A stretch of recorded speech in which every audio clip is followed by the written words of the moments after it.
Okay, people. This week, I I've had some sound issues on some of my other videos, so I'm giving this little bad boy, which I got as a audio DAC, which I found has recording capabilities. I'm gonna try running the audio through this, and between the two, I'm gonna see what works better. I think it's picking up my Mac Mini clicking, but I'm not exactly sure. I don't exactly sure know. I don't exactly know for sure what the audio issue is, but I do hear a clicking and I'm going to try and fix it. So we try this and we see if this works. But now to the point. The reason we're all gathered here today is The Children of Dune. Where is it? Where's my camera? By Frank Herbert.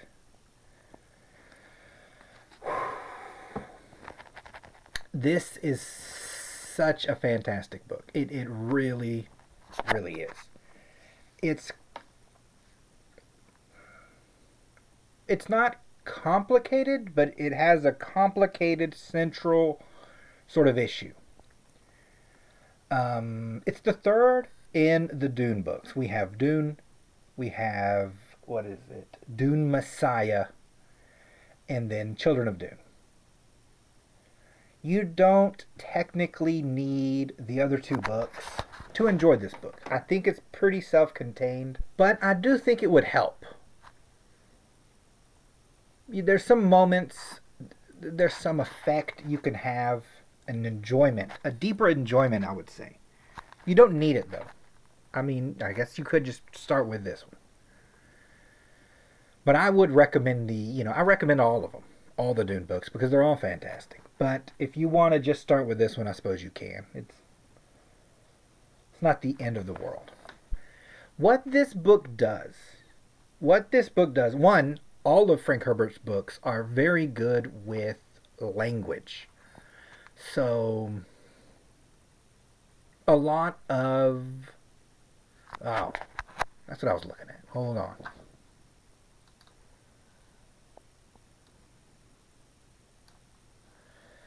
Okay.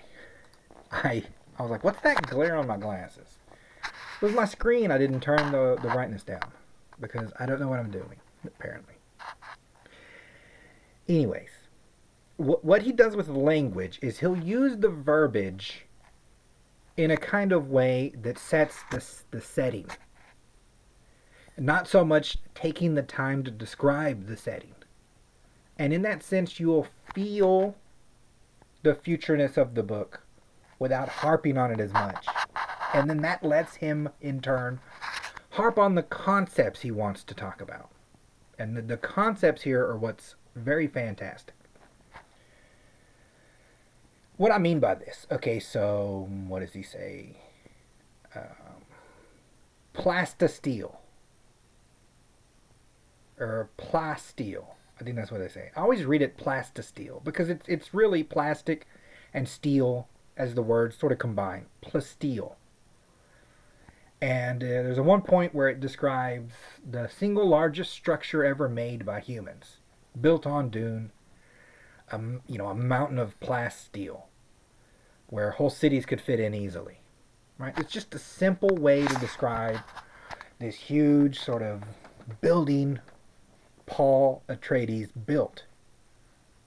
He wanted symbols or whatever for his Fremen. But it's just one word, and it somehow, we don't have plastic steel. It sounds like a future word. It's not normal but relatable. The twins in this book are Leto and his sister Ganima. And I'm like, those don't mesh at all as far as sister brother go. It sounds exotic adding Ganima in. A lot of this happens in this book, in all his books, and he's going to use that and just move through. So don't expect long-winded descriptions of ships, of space travel, of this kind of thing. But it's taken as a given in the story. And it helps sort of the verisimilitude. It helps you believe that this is the world that these people live in, this future. It's very fantastic. And that future is also part of the story. Because what these kids are, okay, so these kids are the end result of 10,000 years of genetic effort. The sisterhood has, at some point in the history, we had robot wars. Out of that, we have more of a humanistic kind of thinking. So we have a sisterhood, the Bene Gesserit, who have been secretly on their own harnessing their internal power. What's the concept? The concept, of a genetic memory. This is sort of why, birds fly south for the winter, or why salmon, swim upstream. We have these subtle examples in nature of animals doing things that they were never taught to do that are complicated. How do bees and bugs navigate across continents? Why do they? What's propelling them? This genetic information. So you take that concept and you give it 10,000 years, and you have a sisterhood who has been mining away at it, chipping away at it, until they get to a point, one, they have great, tremendous physical control. They can make themselves get pregnant or not. They can control with their voice, this kind of thing. Added to this is they have a plan to hone genetics to get them deeper into, I guess, that genetic memory. So what they've done is they can tap into all of women's memories, but somehow, for some reason, they can't tap into the male side of those memories. So they've been working to get to those male sides of memory. That is what Paul is. He then dies. He then has two kids. Now that's the same genetic material plopped right there. And so their plans can continue through these two children. Those two children were born with the spice, the waters of life, they call it. So that genetic awakening is from the womb on. So as infants, they are infants physically, but mentally they are 10,000 years of human existence. All those lives just bubbling under the surface. Memories of worlds that are gone, of civilizations. It all just bubbles right there under. And it's such a great concept. And the way I describe these is, what is it? A writer can think of a great concept. That is a doorway into a room. It's their then choice. They get their first choice at describing to you the room. So Frank Herbert, thought of this great concept, or maybe someone else thought of it, but he honed it together in this way that's soul. And so he has, the first, what do they call it in Hollywood? The right of first refusal. He can pick how the first chance at describing what the ramifications of this idea would be to his readers. He gets that choice because he thought of it. And this is what a lot of the book is the ramifications of that genetic endeavor, 10,000 years of that genetic endeavor, and what it will then look like. Because the idea is if you can get all of, history repeats itself. So if you can get all the memories of women's past and all the male past, and you could actively harness them, then you could sort of, in a way, tell the future. Or see ahead with enough knowledge to control it. One of the two. They're not exactly sure. And I mentioned the robot wars because after that war, they have such a societal fear of of computers, that it's it's dictating a lot of their decisions. So your sisterhood, the Bene Gesserit, won't just genetically splice it to make it happen. They want natural reproduction. They then control, through machinations, the pairing. And they keep a list themselves that they don't share with other people of what pairing goes with what traits need to be honed or dulled. And they've been doing this for so long, right? So that's why I mentioned ye old robot wars, because it's having an active effect on this society. And it's again, very cool to look at. So, and how do I say this? People always bring up sort of the Christ, and again, the second book's called Dune Messiah. So we don't have to run too far before we get to an ability to think about your religious motifs in these stories. Now, when I say this, again, I'm not saying be religious. I'm taking it more as a literary element. The the old biblioteca and Jesus Christ, etc., etc. So, just take that how that is. We don't need to get into, deep theological issues here. So, you can look at this story a little bit like, your boy Jesus Christ walking the earth. Now, of course, in the Bible, he comes to the earth, dies for the sins of man, and sets all things right. And we see some of the travels. So it's young Jesus, an amount of time, then a 33-year-old Jesus, and then we follow very closely the days leading up to his eventual death. If you take that in your mind as you read this, now what you're getting here is those same movements, as in the pathing between, not exactly, they're not one to one. It's, if Jesus walked this way, you imagine what happens if Jesus had walked a different route. Hold that thought in your head while you read this book, and you'll start to see a lot of these really cool analogies form. Are they analogies? I don't know what the word is for these things. I'm not sure what the word I'm trying to think of is. Anyway, keep that in mind. Because we have essentially a two-plot story happening. Two tracks are going.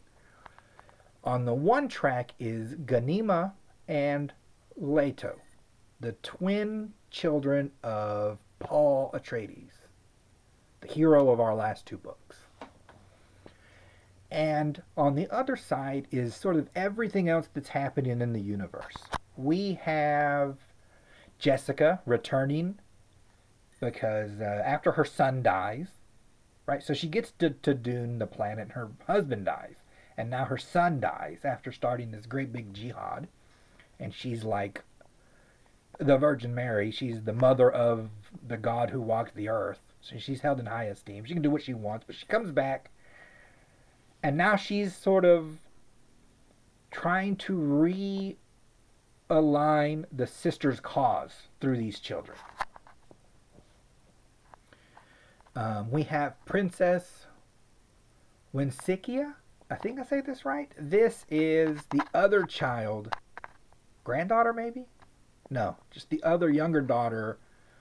This is Princess Irulian's sister, I believe, who was the son of the former emperor. And she's sitting thinking, of course, like you would, how can I regain for House Corino the imperial seat? I'm just going to do things to do that. Her idea being to train some,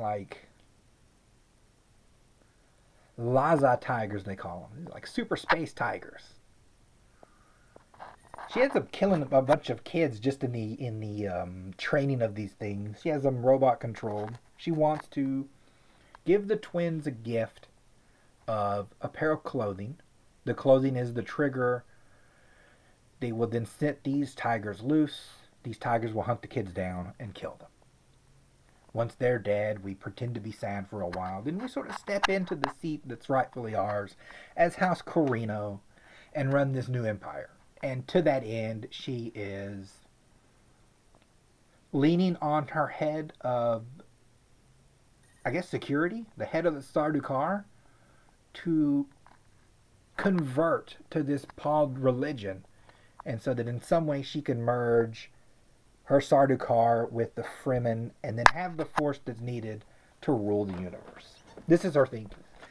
Now, and you'll also notice, again, the 10,000 years doesn't just affect the sisterhood. Politics in this world is very much boiled down to its essence. We have a group of people who've been in charge a long time. Assassinations, poisonings, propaganda, grabbing religions, forming religions, co-opting religions, all are just part and part of the daily course for these politicians. Because that's what they are. The ruling families are just politicians. That each of them has a planet and that they only then talk to each other. Doesn't, it's really a non-issue. It's the ruling families, Chom, which is your business people, and the Spacing Guild, which is what gets everyone around. Those are the three big heavy hitters, and she's concerned about hers right now. Everything else she likes, it works the way it needs to work for her. But you have to remember that 10,000 years has gone by. So externally, they will play the part. They will, and again, it speaks to a lot of things you will see in real life. Political lies, of not believing a politician, of politicians going into church, however you want to see it. The through lines are going to be there. Very fun in that regard. But to then think of it so far in the future that it's almost like a science they're taught. Here's how I have a head of assassins. Who do I need to kill? Well, we're going to try and kill this one.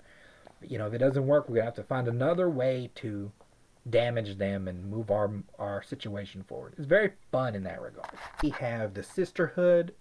We have Stilgar, who he opens our book. He opens our book by daydreaming almost. Like he lets his mind go to actually killing the twins as they sleep. Two children.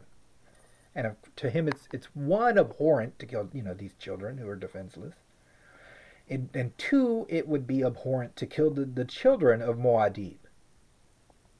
But he also recognizes, because he's a Fremen and he's a salt of the earth kind of guy, that it's not working. It's changing his world, and we get that sense as well. The jihad went through. We have millions of Fremen on all the planets, some killing, some, there's intermarriages. They are some living here, some living there. We have a relaxation of the strain of Dune that made the Fremen Fremen. We have still suits. They're supposed to be buttoned at all time to harness water. Now more loose. Just as fashion elements, we have kids who aren't born with the the sort of the scar on their nose from the moisture tubes and this kind of thing. Very unfremen-like things are happening, and it's hard or impossible. He's like, my brain, it's too much. It's too much living through prophecy almost for him. But then he doesn't kill him. He's just like, I gotta ride it through. And so we see these three lines happening. And what's cool, and again I bring up Jesus. Where's my mouse? Again I bring up Jesus because, again, read the story as literature. And we have people interacting with Jesus for their purposes. Jesus, I'm sick. Jesus, can you give me water? Jesus, my friend, died. Right? And then he solves those immediate problems, but then constantly talks about a greater future that these people have. And some of them don't know what he's talking about, or they can't see it, right? They can't. Um, you're thirsty. Here's water, and he's like, "I'll give you the waters, of life. The true waters of knowledge that get you into the kingdom, etc., etc." Right? So the same sense that is in that story, you have here, because all these political machinations are happening, and the whole time these two twins have their own conversations with each other in ancient dead languages, which is just cool. But they are both aware of something that they call the golden path. They're aware that their father saw it, Muad'Dib, and was in some way unprepared for it. He was either too nice, or he was too weak, or he just couldn't bring himself to do it. But whatever this golden path is, they see it. And together, because they both had these long, deep genetic memories, they're wondering how to manage this golden path. And you start to see them have an interaction about it that's just above the politics of the world. It's very fun to watch these two tracks sort of diverging and the one gaining importance. But you feel it. You feel that importance. And that's what propels this story, is that importance of those two. Now we also have their older sister, Aaliyah. Aaliyah was also born with pre-consciousness, the same as they were. She's not their sister, she's Paul's sister, right? Yes. She's Paul's sister, Jessica's daughter. She's not, she's either not aware or hasn't seen this golden path, because for her, she was older, she was closer, and so when Paul dies or walks into the desert mysteriously, and then Jessica leaves because it's too much, then it sort of falls to her, the running of this whole thing, and she gets caught up in that. And then so she has the strain of running a global, a universal empire of 100,000 worlds, a religious fanatical group, and all those genetic memories. Because the reason why the sisterhood hasn't been doing this the whole time is what they call abomination. Abomination being when those past lives, because they're not just memories, because they're genetic memories, they're very much alive in the sense that you and I are alive. We have genetics, we have thoughts, those thoughts have actions. If you somehow sucked a brain out and had it keep going, that person would still be thinking. He just wouldn't have a body. This kind of concept is alive here. And to that end, you have 10,000s of them, 100,000, a million. And they're constantly trying to live again. If there's a body, I'll just take that body and I get to live again. They all want dominance, and so she's trying to fight them off. And she's losing. She loses this battle to the Baron Vladimir Harkonnen. Very cool. Very maniacal. He's like, you know what? We'll pair up together. We'll pair up. I'll keep them at bay. You just let me borrow your body every so often to do some, some kinky stuff. Literally, that's what he wants. He is a kind of a freak. So we'll have the Baron mentioned. We'll have Gurney Halleck mentioned. All these old pieces. Duncan Idaho's mentioned. And they feel a part of the story, but they don't overwhelm the story. So when we watch new Star Wars and you see Luke and Leia, they almost overwhelm the story. It's presented here in such a way, because of this golden path, that you're happy to see them, but you're sort of more interested in this golden path, and so you swirl that way instead of just harping on the old. It's very, very well done in that sense. Genius level writing. So she gets got by being Abomination. The twins, they feel it coming too. They feel it coming. They have been avoiding heavy doses of the spice, but you're on a spice planet. It's going to get you eventually. The spice gives the vision more power, and that vision will then give the former lives more power. What they end up doing is calling on their parents so that Paul takes over the body of Leto, Chani takes over the body of Ganima. There's a moment where they're talking to each other, but then there's also a moment where the two kids are now talking to their parents and asking for help and for advice. And Paul, and this is really cool because Paul had these visions before. You can talk to his genetic memory and he knows the issue you're trying to fix, even though he's not alive. And he agrees to help that. Then he also helps Chani because she never had these visions, but she loves her kids, and so he helps her to detach. Otherwise, she would have taken over Ganima and hated herself for it. But he helps her understand that their role in this is to hold those others at bay until the kids decide the best route that they're going to take. So they both need help. The kids just get it better than Aaliyah, but they had also more time. So, a little bit sad for Aaliyah in that sense. Now, again, we have the two paths story. We have, how did this go in the story? Jessica gets Gurney Halleck and another guy, what was his name? Namri, to sort of kidnap Leto. And they want to then super douse him with spice until they can awaken that Kwisatz Haderach, that ability to see all, and then, he can then come to and help the sisterhood. That's their plan. The twins go out. I think this is the order of operations. In any case, the twins go out and nearly get killed by the tiger.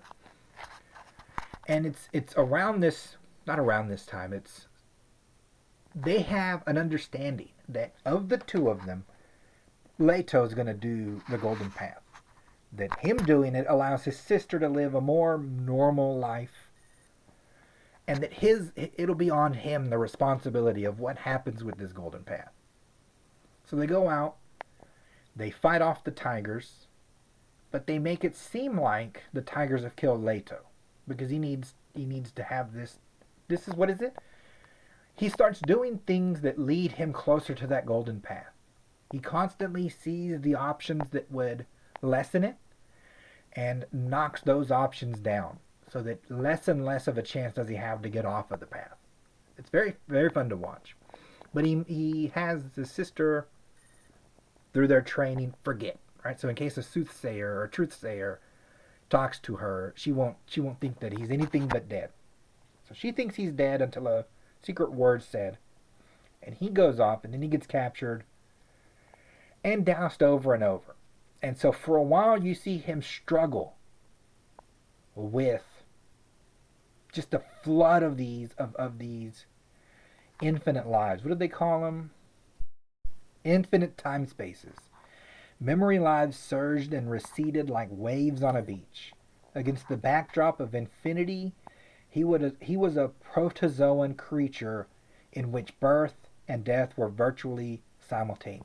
Right? Our author bites down on this concept and tries to give us the best description he can. I'm not sure how you would describe infinite lives around you. And it almost overwhelms him, but what he discovers is it's not controllable. that he has to then just essentially ride the wave as it comes and goes and stay, with your head sort of just calmly above water. That once he stops resisting and just sort of floats along, then it can all work out. We have one other character. One other character shows up, and it shows the strength of this storyline. We have the preacher. That's what he calls himself.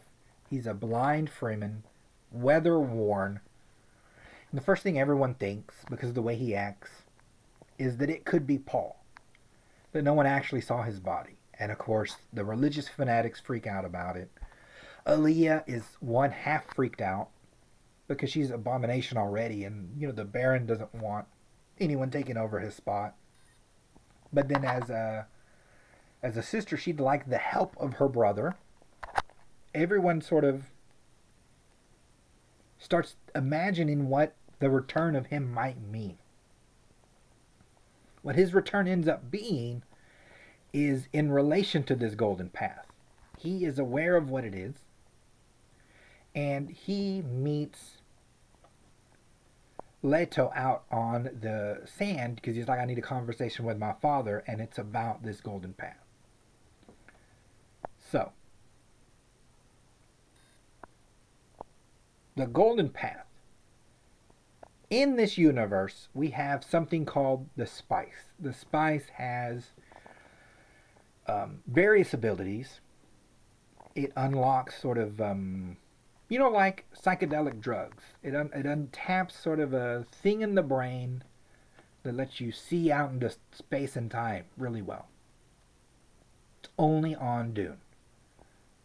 What is it? It also increases your lifespan. So, it's only on Dune. It's only made by the great sandworm, Shi'Hulud. And there's just next to no water. But they've been adding water onto Dune. This is making the sandworms retreat into the deeper desert. Now, no one thinks this is a problem. Again, everyone always thinks their world is unchangeable. That what is always going to be. But that's not always the case.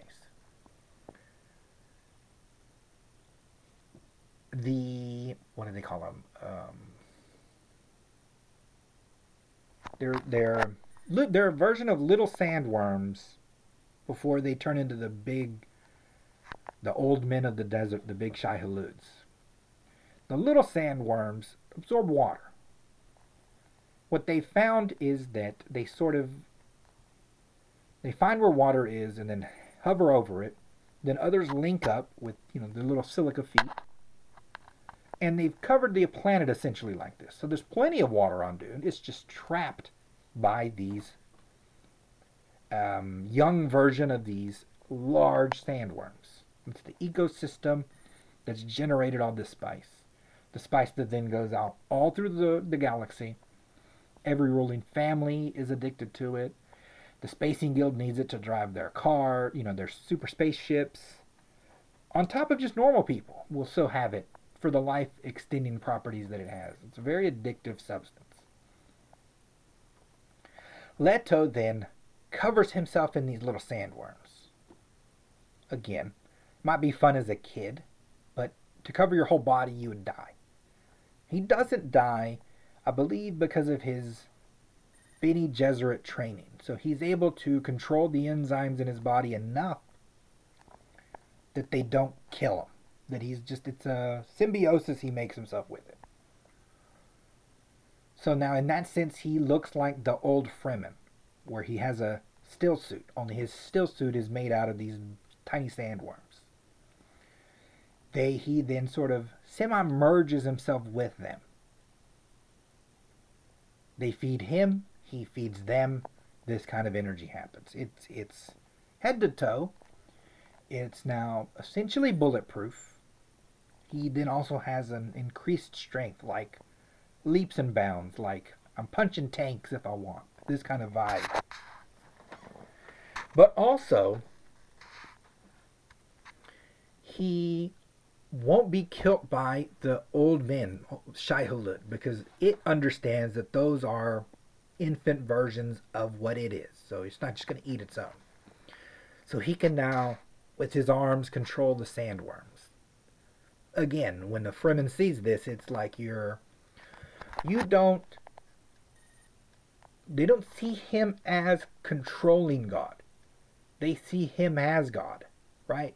If Shi'Hulud is their God, or the embodiment of their God on earth, again, your Jesus element, then he becomes the embodiment of that. He doesn't look normal. He has these worms on him. The worms listen to him. He then becomes that embodiment. And then I'm going to walk this golden path. That's what he needed this to walk that path. We have a sense that because of what we have in this world, you can't just let yourself die. Him, his sister, Paul, who the preacher ends up being Paul. He's talking to him and he's like, I'm here to stop you. He's like, you can't stop me. I'm already not human. That's the verbiage he uses. Again, it touches something in these people to use that verbiage, not human. The Gom Jabbar was supposed to determine if Paul was human, and now his son's saying, I'm not a human anymore, but this new thing's going to happen. Paul ends up dying by a radical, a religious radical, but we do that, so that the Fremen can take his body and melt it down for the water. His son makes sure that happens so that the Tleilaxu, the genetic manipulators, can't get it and remake them for infinity, this kind of energy. He then sets himself up through various shows of strength as the new god of these Fremen.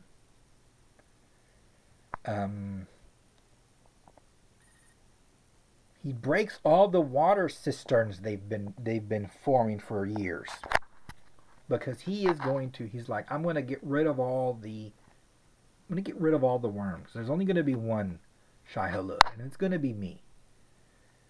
And the reason his dad was so horrified by this is because of, the jihad killed a lot of people.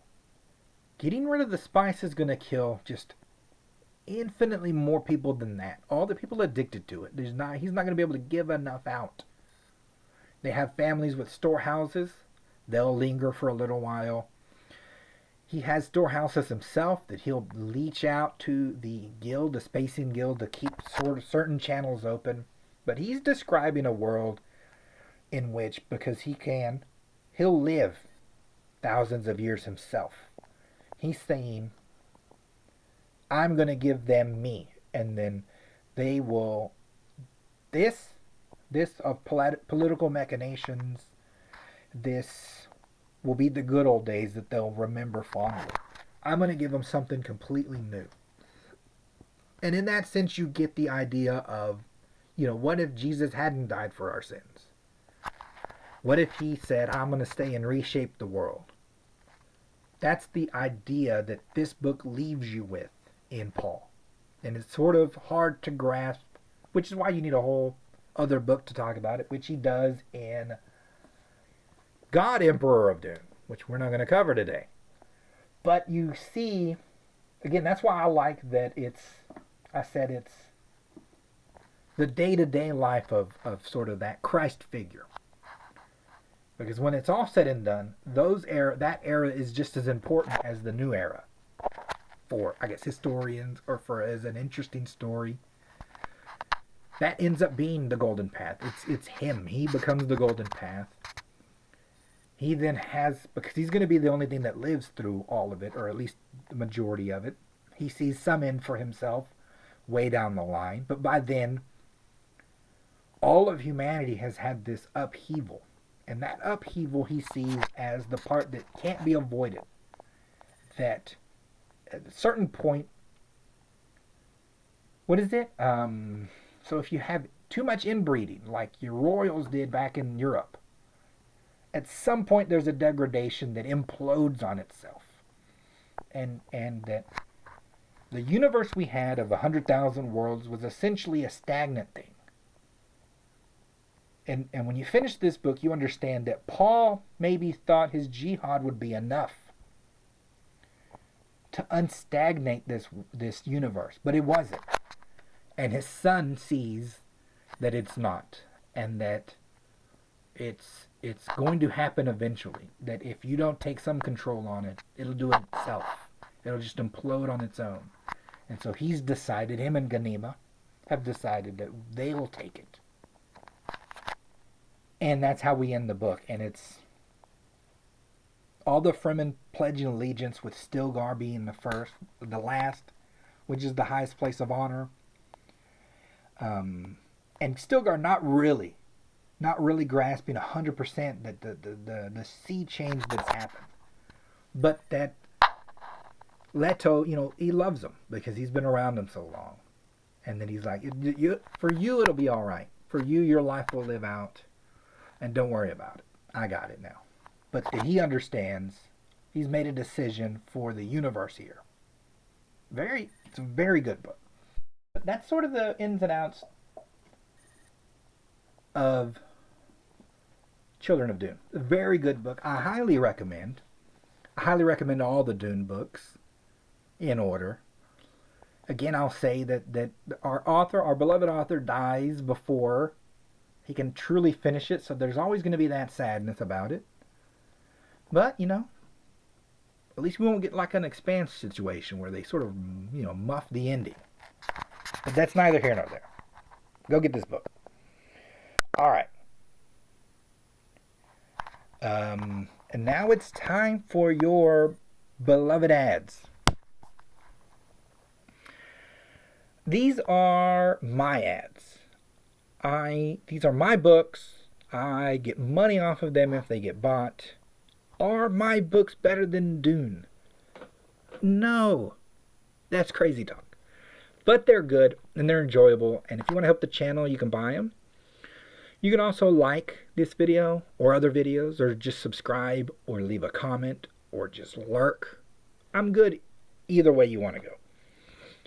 Alright, now I have to go figure out how to deal with this twin audio. Let me see if I can stop them at